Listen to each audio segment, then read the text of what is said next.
you and I have a slightly different path. We both played college baseball, but I, for whatever reason, I knew from a very young age I would not go the corporate route, like the quote unquote traditional route. I haven't been able to determine why that is exactly. What in my upbringing caused that to be the case? But you went that route, and you were 100% on track to win that game. Like, you were winning that game, and you were on track to win that game, and you did what I think, as you mentioned, is an extremely difficult thing. I think I heard 3 most addicting things in life are sex, drugs, and a salary.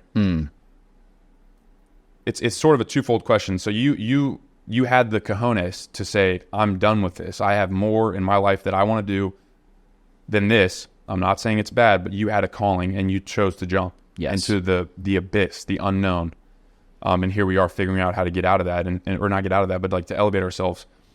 To have people that are in that life come to you for advice on how to escape that life, how does that feel?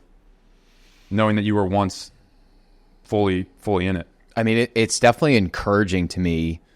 You know, I have a good example. I have a good buddy, Nathan, who's 20, I think he's 25 or 26. He's right around your age. And he went to UVA, really sharp dude. Go Hokies. Yep, go Hokies. Had autoimmune issues, and cured his autoimmune issues through an animal-based diet. Was really passionate about it. And then because he was such a good student and such a good networker and so tenacious, he got a job at Oliver Wyman, which is one of the best consulting companies in the world, and started that job. And he quickly realized that it wasn't ultimately for him. He just felt like this piece of him was missing, and he couldn't push himself to do the work that he ultimately wanted to do. And so he kind of went back and forth on, should I start a podcast? Should I start creating content? Whatever. And so we were just kind of having these mentor-mentee calls where I was just giving him similar advice to what I just said earlier, where it's like, dude, if you feel this calling, you don't have to quit Oliver Wyman yet, but figure out what type of content resonates the best with you. Maybe it's writing, maybe it's podcasting, maybe it's sitting in front of the camera and just recording these 60-second reels of yourself talking about health concepts. I think that's actually pretty unnatural for a lot of people, but either way, whatever is the most natural to you, that's what you should go ahead and do. And then to his credit, after a few conversations, he came to me and said, hey, I have this part-time job offer with Masa Chips, which is an incredible tallow fried chip company that's blown up. They've raised millions of dollars. I think they're going to revolutionize the pantry. Or I could go take this other fintech job that's going to pay me a really good salary. And I just said to him, I'm like, look, I would never tell you what to do, but based on everything you've told me, the feelings that you have will continue to get stronger the older you get, and you'll actually lose confidence in yourself by the time you're my age, because you knew that this is what you were supposed to be doing, but you didn't have the courage to take action on it.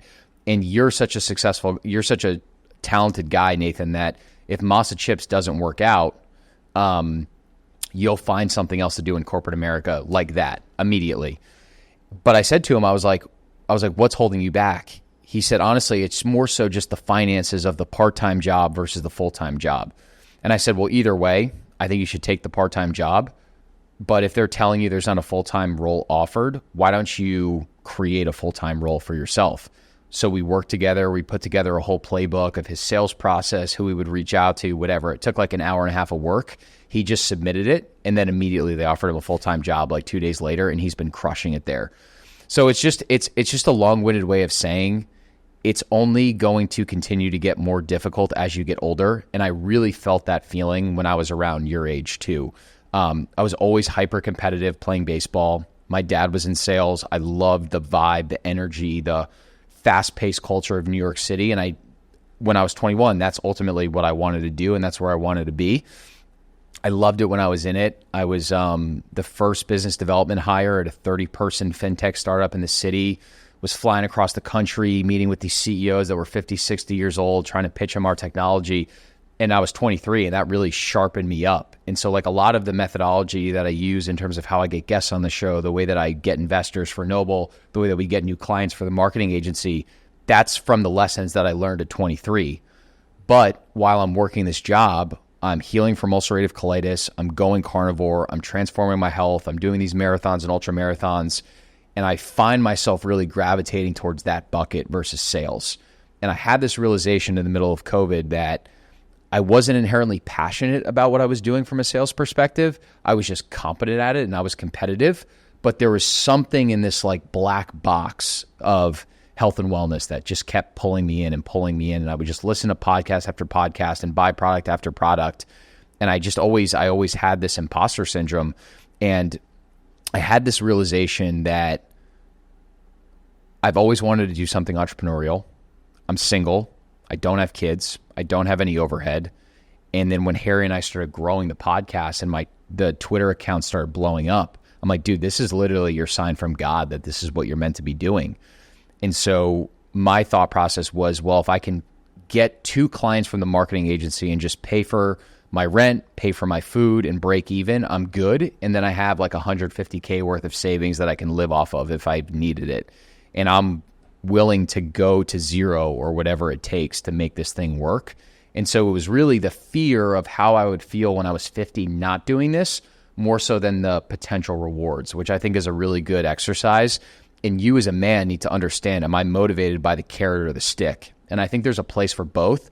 But for me, stick has always been a pretty good motivational factor. So I was very compelled by the vision, and I was also very compelled by the vision of what I didn't want to. So I kind of blended those things together. And dude, in full transparency, it's like, bro, I've blown through most of that 150K, investing in the business, living off of it, months in the red, etc. Like, I don't care. I wouldn't change anything. It's only made me more confident in myself, because what I realized was that I had so much financial attachment to that amount that I had saved up. So being, not in a masochistic way, but having the courage to be like, I will burn the ships to make this work. And now that courage is starting to bear fruit in everything that we're doing. It's just a sign from God, where it's like the more courage you get in, the more courage you get back, and the more that I think he's going to provide for you. So I know that was a really long-winded answer, but I just wanted you to have the full context on just my thought process there.